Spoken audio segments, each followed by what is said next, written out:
সিদিনাৰ কথা আছিল। বহুদিন ধৰি আকাশখন মেঘাচ্ছন্ন আছিল। পিছে যোৱা গোটেই ৰাতিটো হোৱা বৰষুণজাকৰ পিছত আজি পূবে বেলিটোৱে ধলফাট দিছে। আকাশখন এতিয়া তেনেই মুকলি। চৰাইৰ জাক এটা বাঁহবোৰৰ পৰা উৰি গৈছে। গৰুহালে ৰ'দতে গাটো পোনাইছে। দেওবৰীয়া হাতলৈ তামোল দুপোনমান লৈ ওলাই যোৱা কণখুৰাই মুখতে পয়াৰ ফাঁকি আওৰাই গৈছে। ৰাতিলৈ বাটৰ মূৰৰ নামঘৰত নাট এভাগি মেলিব বোলে। কণখুৰাৰ ঘৰত নবৌৱেকে ককায়েকক আজৰি আজৰি কথা শুনাই আছে।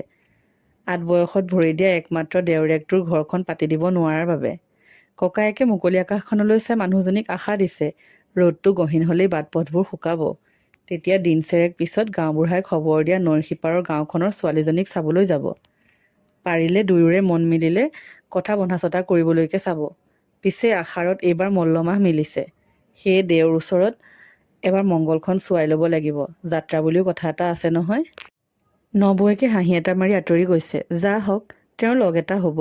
সৰুতে ভনীয়েকক হেৰুওৱা নবৌৱেকৰ বুকুৰ খালীকণ পূৰাবলৈকে যা এজনী পাব। ঘৰখনত শাহুৱেক ঢুকোৱাৰ পিছত মাইকী মানুহ বুলিবলৈ মাত্ৰ তেওঁৱেই আছিল। এতিয়া দুপৰবেলা তামোলখন শেষ কৰিবলৈকে লগ এটাটো হ'ব।